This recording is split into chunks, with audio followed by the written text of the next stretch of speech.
Welcome back again, j'espère que vous allez bien, bienvenue sur la chaîne New Tech Coding. Et dans cette vidéo, on va apprendre à vérifier une matrice de Triplets, ok? Et comment on peut vérifier si c'est une matrice de Triplets, on va le programmer en Python. J'ai vu cette question dans un des interviews, une des questions techniques que, voilà, j'ai vu un peu. J'ai parcouru qu'on m'a posé. Bon, je pense que ça serait intéressant de le faire quand même. Voilà. Donc en fait, il faut comprendre que il faut comprendre d'abord c'est quoi la matrice de Toepley, ok?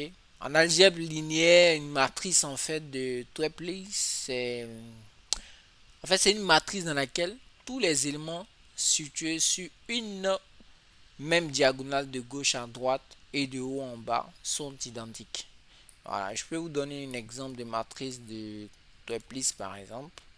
Ça, je donne un exemple. C'est un exemple. Voilà, ça c'est une matrice de Toepley. Comme dit dans la définition que je viens de juste de citer là, c'est-à-dire que une matrice en fait de Toepley, c'est une matrice dans laquelle tous les éléments situés sur la même diagonale de gauche à droite et de haut en bas sont identiques. Donc si tu prends la 4, 4, 5, 5, 5, de la diagonale 1, 1, 1, 2, 2, 3, 3, 4, 4, 8. Dans cette matrice, en fait, tous les diagonales ont les mêmes valeurs. D'accord? Donc, l'objectif ici, en fait, c'est qu'on va écrire un programme juste qui vérifie si c'est une matrice de Toepley. Dès quand on donne, si on nous fournit une matrice quelconque, quoi, une matrice donnée, est-ce que c'est une matrice de Toepley? On va juste vérifier.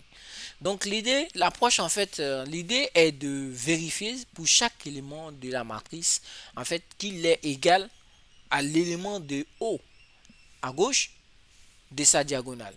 Sauf, voilà, ceux de la première ligne et de la première colonne. Première ligne, voilà. Première ligne et de la première colonne aussi. Donc ici, on va juste l'implémenter en Python. Bon, pour cela, bon, on a une double boucle. Hein, donc du coup, bon, je crée juste une définition, une matrice. Est-ce que c'est une matrice de Toepley? Donc pour cela, je vais créer d'abord quoi? Voilà, je vais définir d'abord mon row et colonne. Donc rows égale à quoi? À la taille de la matrice. Et puis colonne, col égale à l'info de matrice de la première colonne. Ok. Donc ici, et puis on parcourt maintenant la boucle. Donc les deux boucles dont je parcours la première boucle qui part de 1. Voilà. 1 to row. Une range 1 to row. Et puis le J qui parcourt de 1 aussi. Bon, ça serait pareil, hein, mais je vais I-1, donc je parcours de 1 à col, quoi. D'accord? Et si la matrice IJ est différente de la matrice I, voilà, au lieu de plus ici, je vais moins. Moins et J moins 1. Et puis on retourne first. D'accord?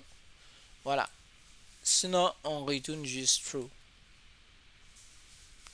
À la fin ici. True, true. Voilà. Sinon, on retourne true. C'est tout. Donc, moi, je vais donner juste une matrice pour l'exemple. Donc, j'ai cette matrice-là. Donc, ça, c'est une matrice de Toepley. Je vais voir la sortie. Donc, je regarde ici. Est-ce que... Donc, je fais un print. Est-ce que ça, normalement, on doit avoir true. Donc, on va exécuter d'abord notre fonction Toepley. Ok. J'exécute ma matrice. Voilà, il me fait sortir true. Donc, voilà, donc l'idée, on vient juste d'implémenter comme ça la matrice de Toepley, vérifier si une matrice est de Toepley. Donc, en termes de complexité, ben, comme vous pouvez le deviner, on a une double boucle ici. Donc, du coup, vous pouvez imaginer que voilà, on a une complexité quadratique. Donc, n square, c'est-à-dire on a une première boucle n multiplié par m. Voilà, donc n square. Si on a une première boucle ici qui parcourt n fois. où M en fait c'est le nombre de lignes et puis N peut-être le nombre de colonnes. Donc la complexité serait par exemple en termes de complexité, je dirais que pour la complexité, voilà, on aura un truc comme ça.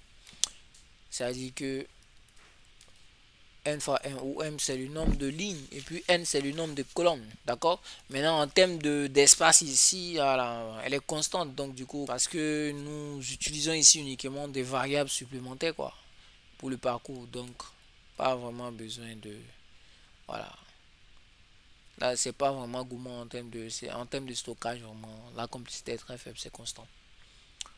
Voilà, merci si vous avez aimé, vraiment, merci de partager et de liker la vidéo et de vous abonner à la chaîne pour recevoir plus de vidéos aussi sur ces algorithmes là et comment vous pouvez les résoudre. Merci et bye.